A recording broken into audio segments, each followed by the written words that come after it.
Cuando un doctor de la ley le pregunta a Jesús cuál es el primer mandamiento, el Señor no se limitó a indicar que el amor a Dios es el más grande y primer mandamiento, sino que indicó que el segundo estaba incluido en el primero. Estaba conectado de tal manera que no era separable. Sí, amarás al Señor tu Dios con todo tu corazón, con toda tu alma, con todas tus fuerzas, pero también amarás al prójimo como a ti mismo. Eso es el resumen de todo, no son separables. Y vamos a dedicar hoy el retiro mensual precisamente a hablar de una dimensión particular de este amor al prójimo. En concreto, digo medio, no sé si en broma, pero que es un retiro mensual monotemático. Porque las dos meditaciones, en realidad, la segunda es continuación de la primera. O sea, es como una sola cortada en dos. Y lo que vamos a hacer, sencillamente, es seguir las ideas principales de un discurso que el prelado del Opus Dei, el padre, el mes pasado, dio con ocasión de una jornada sobre innovación social que reunió en Roma a personas de todo el mundo, de Asia, de África, de América, de Europa, de Oceanía, que trabajan en ONGs con fines sociales. Ese discurso del padre, que encontrarás en la página web de la obra, se llama Agrandar el corazón. Pienso yo que es como un pequeño tratado del lugar y el modo que la acción social tiene en la espiritualidad del Opus Dei. Como una síntesis muy lograda de qué espera Dios de personas que buscan santificarse en medio del mundo a través del trabajo y en la vida ordinaria en este campo. ¿No? Unos ejes para discernir la voluntad divina para mí en temas sociales. Dedicaremos la primera meditación a la parte más espiritual y la segunda a la parte más práctica.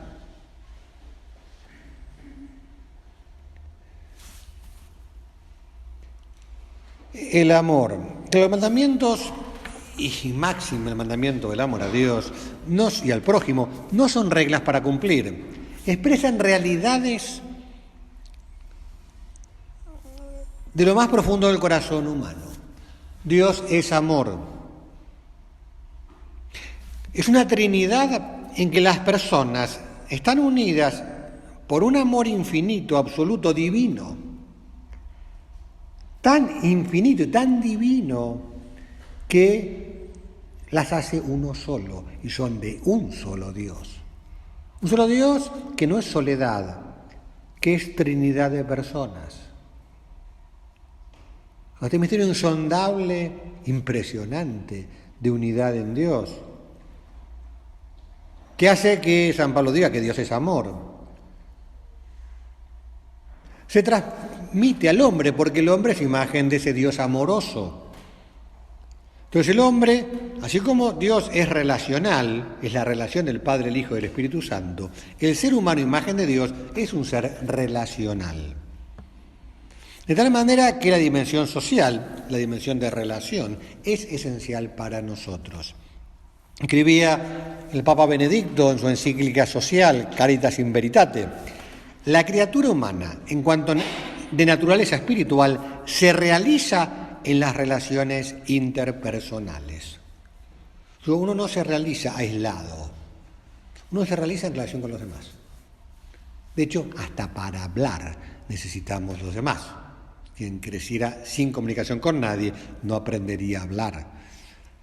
Para todo, evidentemente, yo sería incapaz, y ninguno de nosotros, ningún ser humano, de empezar de cero y conseguir teniendo un teléfono y conseguir toda la tecnología y toda la ciencia y todo lo que lleva siglos por detrás, que nos lo da el ser relacionales. Lo que pasa con la cultura y lo que pasa con todo. Claro, uno madura, incluso su propia identidad, dice el Papa, cuanto más las vive, esas relaciones interpersonales, tanto más madura también en la propia identidad personal. Yo, mi identidad personal se ha hecho en relación con mis padres, con mis hermanos, con mis educadores, con la sociedad, en la sociedad en la que vivo, en las relaciones con los demás, se ha hecho mi propia identidad. Por eso, claro, las relaciones con los demás son parte de nuestra vida, de nuestro desarrollo personal y también de nuestra santidad. Y en ese inmenso panorama de las relaciones humanas hay un ámbito concreto, que obviamente no es el único, ni es el más importante tampoco, pero tiene un lugar que sí es importante, que es nuestra relación con las necesidades de los demás. Nuestra relación con los problemas del mundo. Cuando Jesús quiere explicarle a aquel doctor de la ley quién es su prójimo, ¿a qué recurre? A la parábola del buen samaritano. Y resulta que el prójimo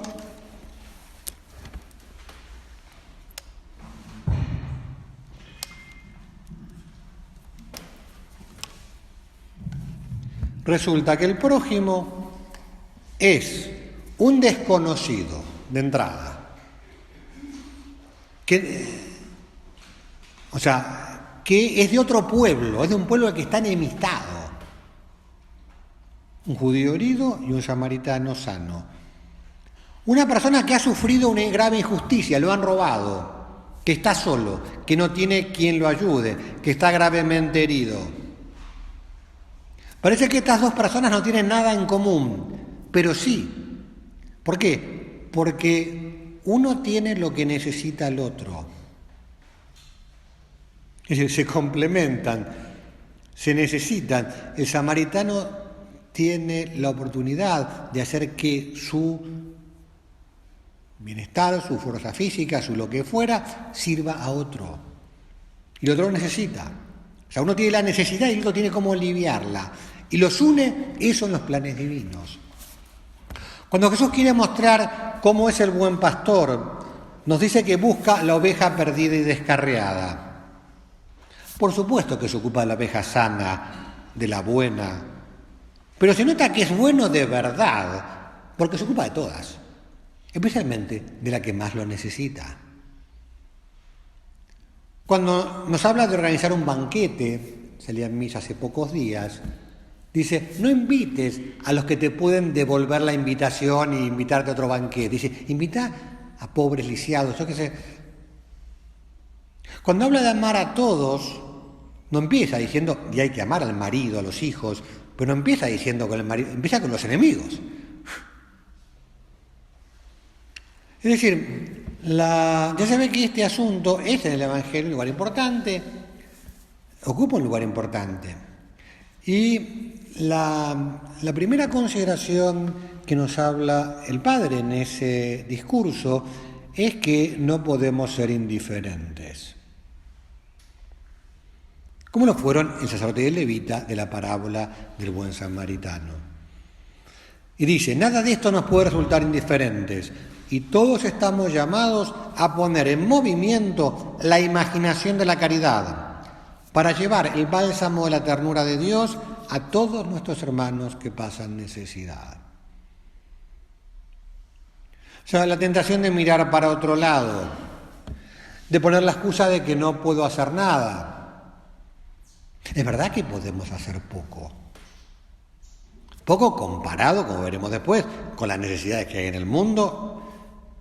Es verdad que nos falta plata.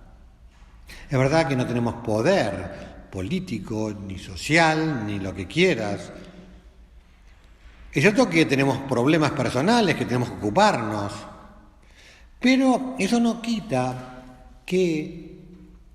Porque uno puede pensar que Samaritano también tenía muchas cosas que hacer. De hecho, si lo deja al posadero porque no puede seguir ocupándose.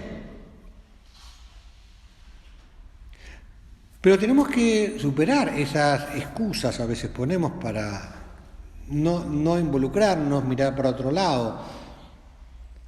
¿Ves? Hay gente, me parece que ya se pasa de rosca cuando le echa la culpa a los que sufren de su necesidad. Hay gente que dice que no, los pobres son pobres porque son vagos. Sí, para un cachito. Te quisiera ver a vos o a mí si hubiéramos nacido en la Villa 31. Dice el Padre, somos responsables de cuidar el mundo, estableciendo relaciones fundadas en la caridad, la justicia y el respeto, especialmente superando la enfermedad de la indiferencia. Y cita a San Juan Pablo II el Evangelium Vitae. Dice San Juan Pablo II, sí, cada hombre es guarda de su hermano, porque Dios confía el hombre al hombre. Pero Pablo comenta cuando Dios le pregunta a Caín por su hermano, al que acaba de matar. ¿Dónde está tu hermano? Y el otro, ¿soy yo acaso el guarda de mi hermano?, le dice Caín. Y Juan Pablo II dice, sí, cada uno es guarda de su hermano. Dice, ¿por qué? Porque Dios confía el hombre al hombre. O sea, Dios nos confía mutuamente unos a otros. Sobre esta dimensión social, conecta en nosotros personas que están llamadas por vocación a santificarse en medio del mundo, en el trabajo, en la calle, en las relaciones humanas, sociales, familiares, etc. Está en el núcleo del espíritu del Opus Dei convertir las realidades ordinarias en lugar de encuentro con Dios y de servicio a los demás. La aspiración de personas maduras, sensibles hacia los problemas, hacia los demás y profesionalmente competentes. Claro, podemos santificarnos en el trabajo, procuramos ser competentes en lo que hacemos, que buscan hacer del mundo un lugar más justo y fraterno. Amar al mundo apasionadamente implica conocerlo, cuidarlo y servirlo. Bueno, por eso, no ser indiferentes. Escribía San José María en los años 50 del siglo pasado. Un cristiano no puede ser individualista. Ojo que los argentinos somos bastantes individualistas. Si no puedes entenderse de los demás, no puede vivir egoístamente, de espaldas al mundo.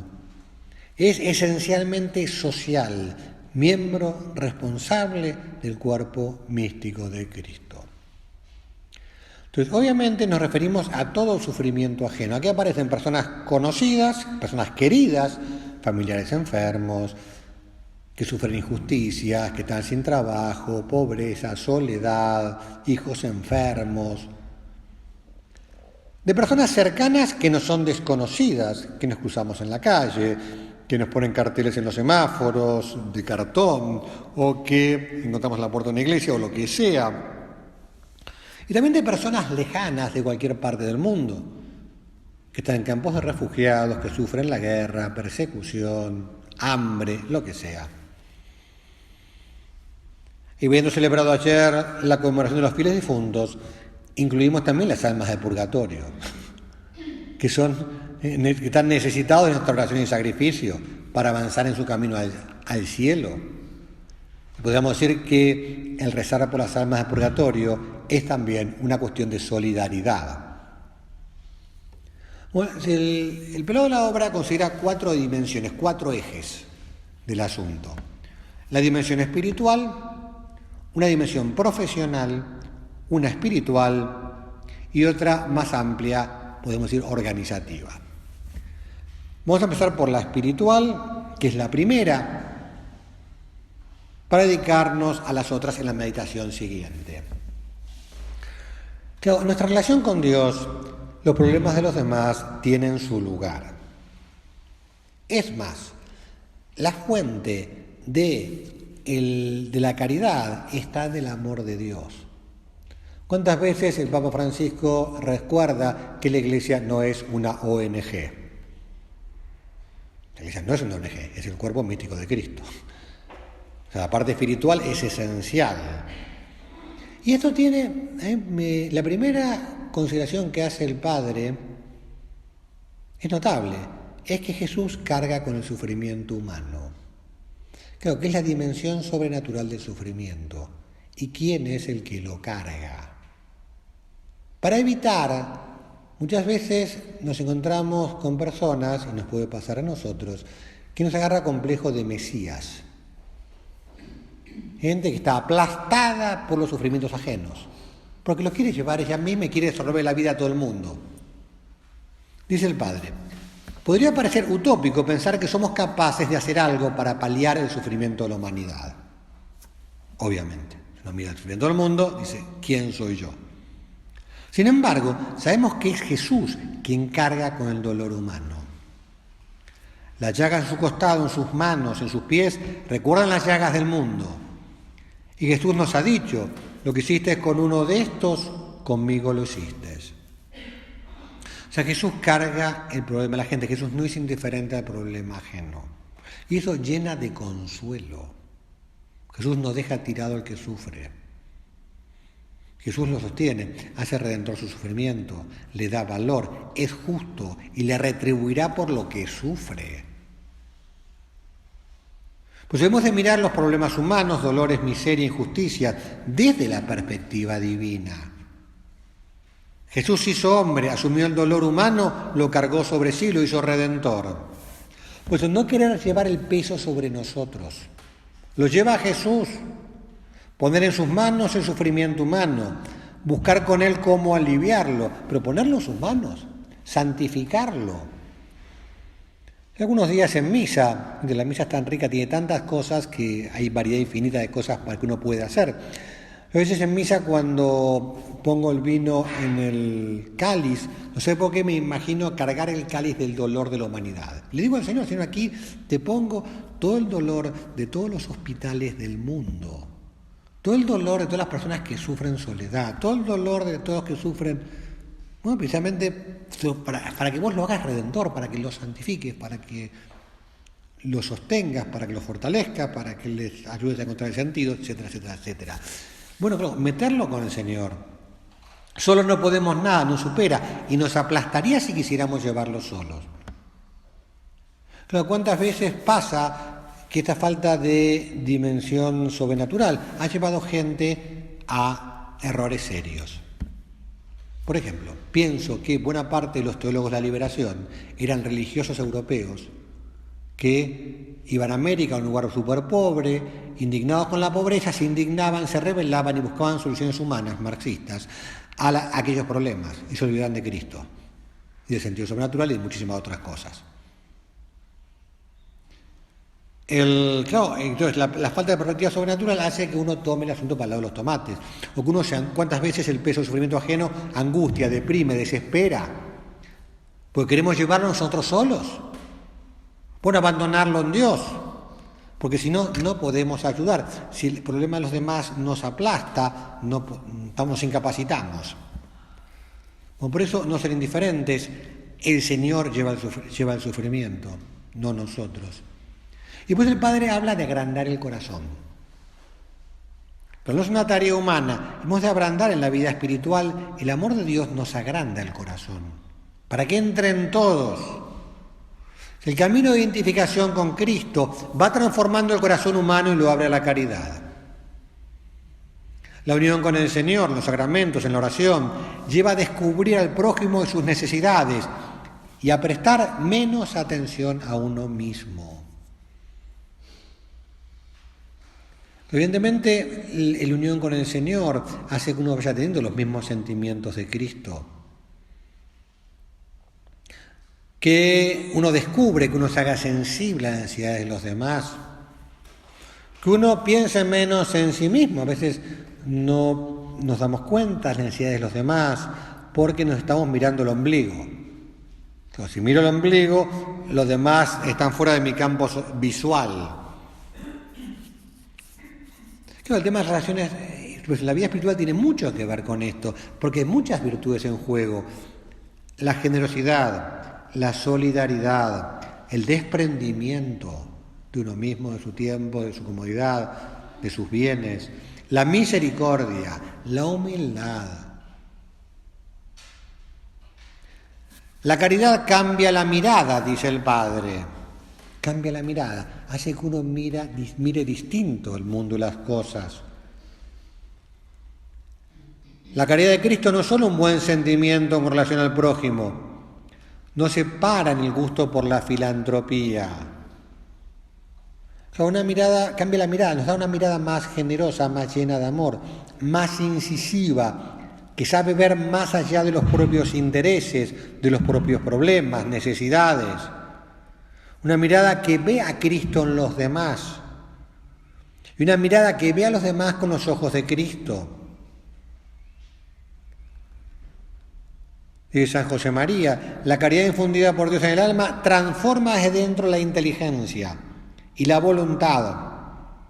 Fundamenta sobrenaturalmente la amistad y la alegría del obrar bien. Claro, la caridad transforma la manera de pensar. Claro, ¿cómo pensamos? ¿Qué pensamos de la sociedad? ¿Qué pensamos de la pobreza, de las carencias, del sufrimiento del prójimo? ¿Qué pensamos? ¿Cómo pensamos? Claro, evidentemente un cristiano no puede ser un liberal perdido. Un cristiano no puede, le cambia la manera de pensar.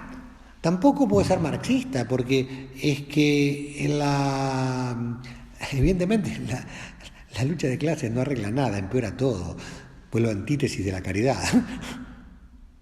Pero la manera de pensar, claro, pues eso, manera de pensar, y tenemos que formarnos en la doctrina social de la Iglesia.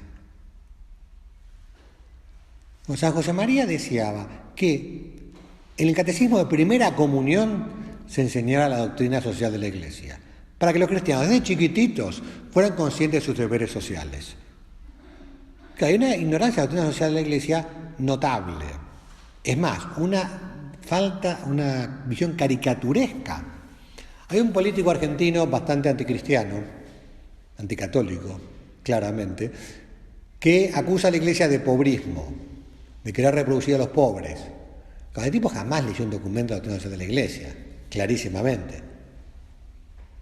Y no solo él, creo que muy pocos han leído, me parece que es un tema.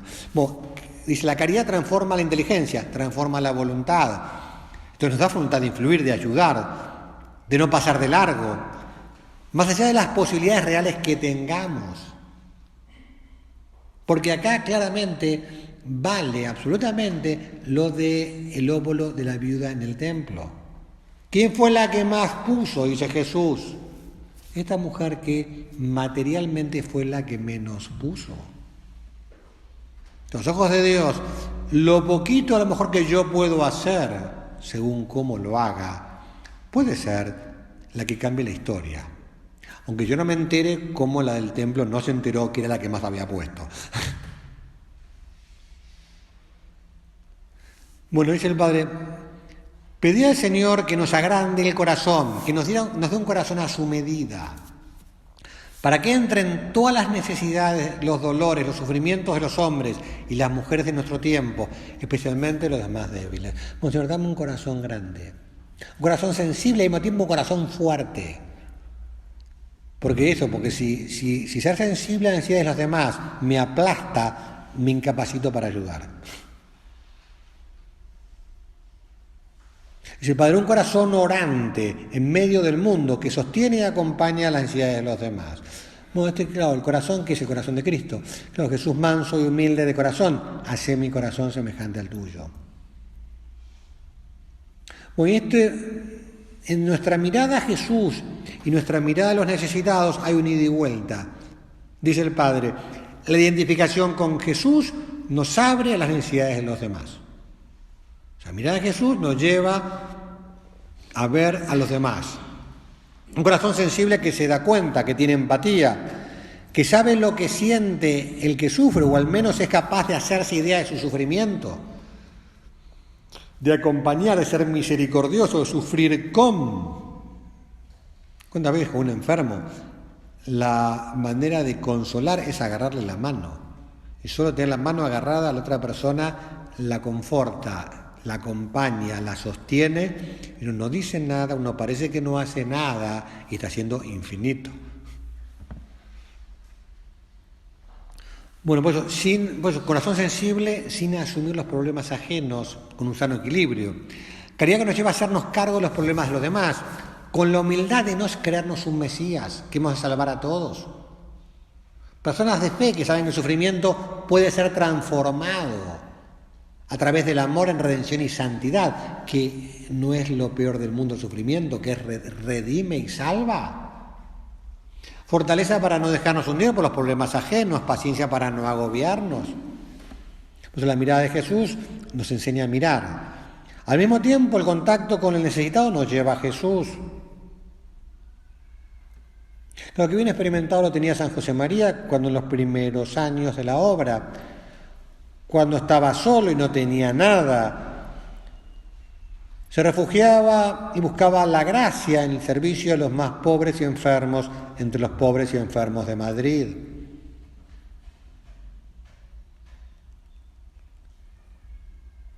Nuestra primera dimensión, pues la dimensión espiritual.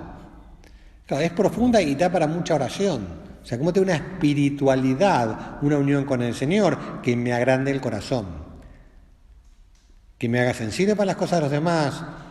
Entonces, que aparezcan en mi vida espiritual me lleva a rezar por las necesidades de los demás, por los que lo pasan mal, por todos los que sufren, meterlos en la misa. Es causa de presencia de Dios. Cuando vamos por la calle, cuánta ocasión de rezar por gente necesitada que nos cruzamos. Obviamente en la formación de los hijos, qué importante, que es cultivar en los hijos preocupación social por mejorar la sociedad, por mejorar, ayudar a los que sufren. En la próxima meditación veremos que tenemos por delante un mar sin orillas, cada uno de acuerdo a su vocación, en el contexto y en el marco de la propia vocación, sin descuidar lo que es propio de uno. ¿Vale? Sería un desorden que una persona descuidara sus deberes familiares, laborales, etcétera, por cosas sociales. Porque evidentemente la vocación integra todas las dimensiones de la vida. Y esta dimensión de la caridad, que es ocuparse de los que tienen necesidad, obviamente está integrado con todas las demás, con lo que es la vocación cristiana, convertir todos los momentos y circunstancias de mi vida en ocasión de amarte, de amar a Dios. Vamos a pedirle a la Virgen que nos ayude a que nos agrande el corazón.